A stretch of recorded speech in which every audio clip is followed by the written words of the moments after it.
Esta comunicação pretende simplesmente dar a conhecer o resultado de uma primeira fase de investigação na área de correspondência do Espólio Literário e Documental de José de Almada Negreiros e Sara Afonso, investigação que se integra no âmbito do projeto Modernismo Online. É uma primeira ideia, haverá investigações muito mais interessantes que poderão ser feitas a partir daqui, e é sobretudo um levantar de pistas e um dar notícia daquilo que existe. Na correspondência encontramos missivas, cartas postais, cartões, telegramas, trocadas com a família, de teor mais íntimo e afetuoso, com os amigos, muitos deles figuras marcantes do meio cultural do tempo, com compradores de arte, com organizadores de exposições e de iniciativas de ordem artística, com representantes de organizações internacionais, como a Unesco, e de empresas como as Tapeçarias de Porto Alegre, com colecionadores de arte e com as entidades do Estado implicadas na sua obra pública. Há ainda entre os remetentes um conjunto variado e curioso de gente, conhecida e desconhecida, com solicitações de vária ordem, que vão de um simples apoio em necessidade, como o caso de um pintor do Porto caído em desgraça financeira, à proverbial cunha descaradamente pedida. Existe ainda uma carta anónima que, a propósito da intervenção de José de Almada Negreiros no caso dos painéis de São Vicente, acusa sem se identificar e lhe pede que não diga asneiras. A correspondência com entidades oficiais permite acompanhar o processo de realização das grandes obras, como, por exemplo, as pinturas murais das Gares de Alcântara e Rocha do Condóbitos, ou a decoração das fachadas dos edifícios da cidade universitária. Trata geralmente de propostas, contratos e prazos, mas uma curiosa carta com origem na repartição da cultura popular do Secretariado Nacional de Informação permite espreitar os bastidores das relações de Almada com as figuras institucionais. Passa a citar, não posso deixar de comunicar, escreve-se na carta, que o Sr. Secretário Nacional ficou muito sentido com a sua atitude de silêncio depois de aceito o convite que lhe dirigiu para apresentar obra sua em sala especial na Bienal de São Paulo e para, nessa ocasião, se deslocar ao Brasil. Aquele convite não só parecia corresponder a um desejo de Vossa Excelência, como representava para o Sr. Secretário Nacional como que uma, aliás, justíssima, consagração do artista e da obra que igualmente muito preza e considera. Porém, tem vindo o Dr. Moreira Batista a verificar uma indiferença da parte de Vossa Excelência de que se não julgava merecedor e que, por conseguinte, muito naturalmente o penaliza. A carta continua solicitando o envio urgente da informação necessária em falta, mas o subscritor acrescenta em tom de censura que já nada há a fazer, ultrapassados que foram todos os prazos regulamentares. Almada teria provavelmente pouca paciência para o trabalho de cortesão exigido pelo Dr. Moreira Batista. A análise da correspondência de Almada Negreiros revela um rol de nomes de referência da vida cultural portuguesa desses anos e permite criar uma imagem clara da teia de relacionamentos de uma comunidade intelectual.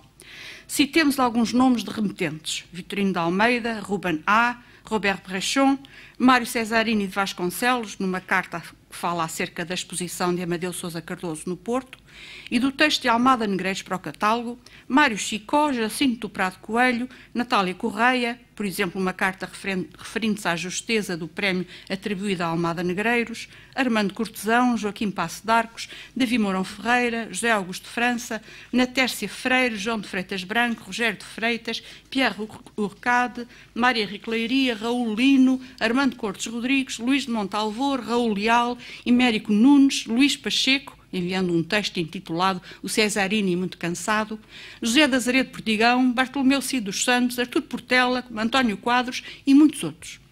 De toda esta correspondência, as cartas trocadas com Fernando Amado chamam a atenção, pois são muitas, longas e possuem um tom especial de conversa continuada, sob forma epistolar, de troca de ideias entre dois amigos que se respeitam e se entendem.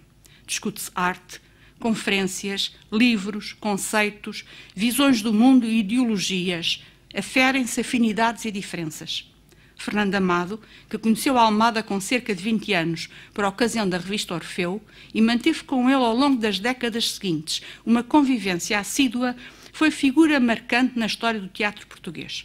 Encenador, autor e professor, foi um dos fundadores da Casa da Comédia e diretor das companhias do Teatro Universitário de Lisboa, do Grupo Teatro da Paróquia de São João de Deus e da Academia de Amadores de Música. Colaborou ainda com as companhias teatrais dos alunos do Conservatório Nacional, onde foi professor de estética teatral e de arte representar, do Grupo Fernando Pessoa e do Teatro Estúdio do Salitre. Como autor, pertencem mais de 3 dezenas de peças de teatro, por exemplo, O Homem Metal, de influência futurista, O Casamento das Musas, O Pensador, O Iconoclasta. Escreveu sobre teatro, mas também sobre pintura e muito sobre política. Seguidor do ideal monárquico e, a dada altura do integralismo lusitano, Fernando Amado preocupava-se em analisar o estado de uma Europa conturbada, assim como o preocupava o papel do artista nos diferentes modelos de sociedade. Textos sobre esses assuntos foram publicados no Semanário Cultural Aleo, mais tarde reunidos no livro Sinais de Campanha e nos cadernos políticos das edições Gama. As cartas que envia a José de Almada Negreiros versam sobre os temas referidos e aparentam ser a continuação mais pensada e com a elaboração permitida pelos tempos próprios da escrita, das conversas de um serão ou de momentos passados na Brasileira do Chiado.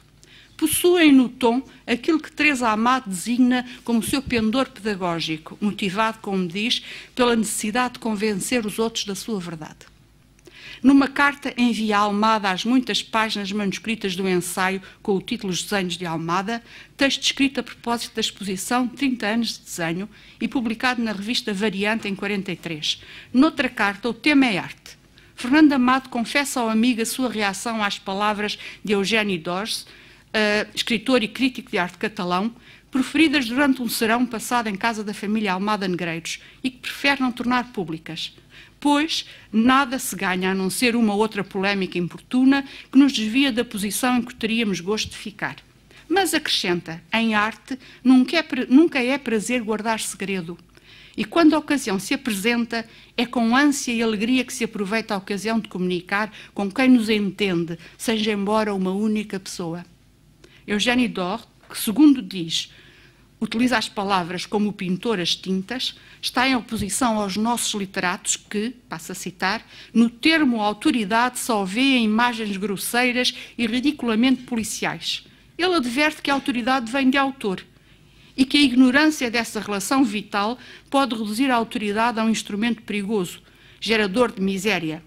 Amado acrescenta entre parênteses, por mim, creio que a interpretação da autoridade importa tanto à política como à arte, a da liberdade. Isto teria interesse de analisar com mais profundidade, tanto em Almada Negreiros, como em Fernando Amado, como em Fernando Pessoa também, a questão de autoridade e de autor.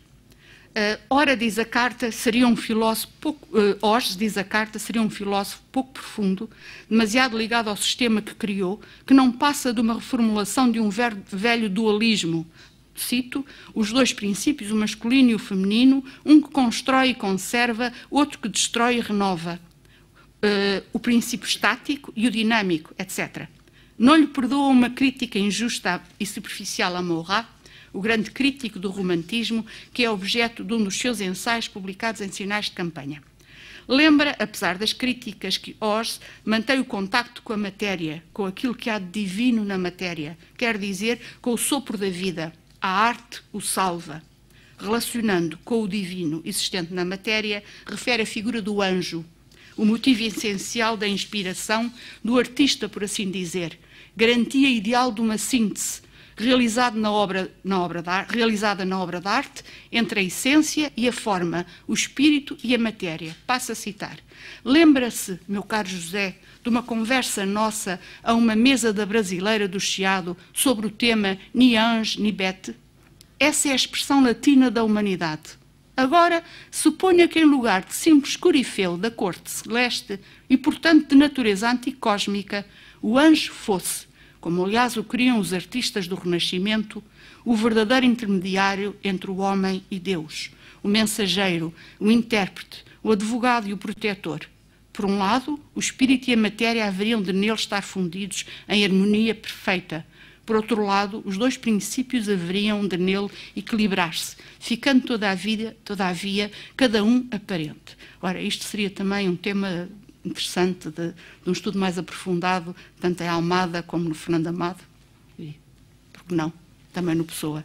Noutra longa carta, o assunto é uma conferência sobre o impressionismo a que ambos tinham assistido em ocasiões diferentes e sobre a qual já tinham trocado impressões numa conversa telefónica. decepcionado com o modo como o conferencista desenvolvera o tema de forma superficial, focando sobretudo os aspectos pitorescos da obra de génios como Degas, Cézanne e Renoir, Fernando Amado vai além do impressionismo e desenvolve o tema da relação entre os artistas e a sociedade em que vivem. Eu penso que a originalidade do artista está sobretudo em que ele é mais humano que o vulgar dos homens. A sua alma e o seu corpo formam uma unidade mais perfeita. É naturalmente mais espontâneo. As suas reações são mais vivas e diretas. Mas seria um erro grave pretender reduzir essa espontaneidade maravilhosa a caprichos do instinto. Recordo a sua expressão, meu caro José, a propósito de Cézanne, animal de raça. É certo que o é, mas essa expressão só um artista a pode usar, no meio de artistas. O público não a entende, ou, se julga entendê-la, deturpa-lhe o sentido. O menos que pode acontecer é traduzi-la por animal de luxo. E daí a ideia que uma sociedade civilizada que se preza deve manter os artistas por brio, por vaidade, por luxo. Existe ainda no espólio uma muito longa e curiosa carta de Fernando Amado, datada, como se depreende, do período da Guerra Civil de Espanha.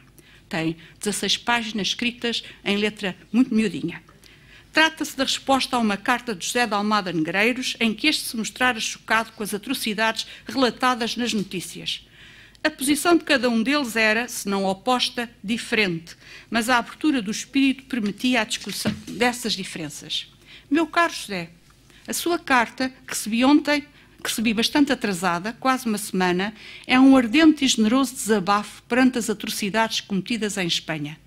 Como tal, lhe queria agradecer, pois sei que com tamanha liberdade você não costuma falar com muita gente. E, no entanto, por que não dizê-lo? Tive anseios de recordar com saudade outras cartas suas, em que o seu espírito se revelava, movendo-se em torno de ideias transcendentes e simpáticas. Até o seu estilo, linha habitualmente tão pura, sofreu agora com a escolha do assunto.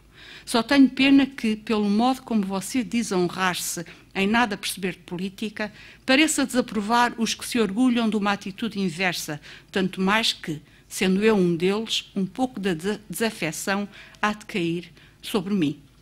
De resto, eu compreendo que a sua carta é um ato de lealdade, veemente como todos os atos de lealdade. Ah, meu caro José, como foi inútil você referir-se à sua sinceridade. Se ela vibra em cada uma das suas frases, mas vê você, em arte, a sinceridade é quase tudo. A sinceridade em política, sobretudo na boca de um artista feito como você, pode ser mais do que insuficiente, porque desproporcionada ao objeto em questão.